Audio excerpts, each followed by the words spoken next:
அனைவருக்கும் அன்பு வணக்கம். மிக முக்கியமான 5 பயாலஜி கேள்விகளை பார்க்கலாம். மனித உடலில் மிகப்பெரிய உள்ளுறுப்பு எது அப்படின்னு கேட்டிங்கன்னா, கல்லீரல். லிவர் தான் நம்மளுடைய இன்டர்னல் ஆர்கன்லேயே மிகப்பெரிய உறுப்பு.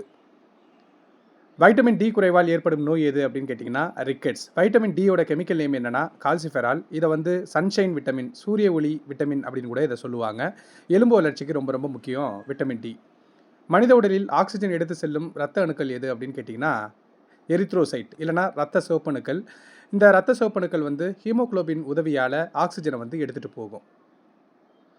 மனித உடலில் வாழ்வின் வேதியியல் ஆய்வகம் அப்படின்னு சொல்லிட்டு எந்த உறுப்பை சொல்லுவாங்கன்னா, கல்லீரலை சொல்லுவாங்க. அதாவது நம்ம உடம்புல நிறைய பயோகெமிக்கல் ரியாக்ஷன் நடக்கும். அதனால் இதை வாழ்வின் வேதியியல் ஆய்வகம் அப்படின்னு கல்லீரலை சொல்லுவாங்க.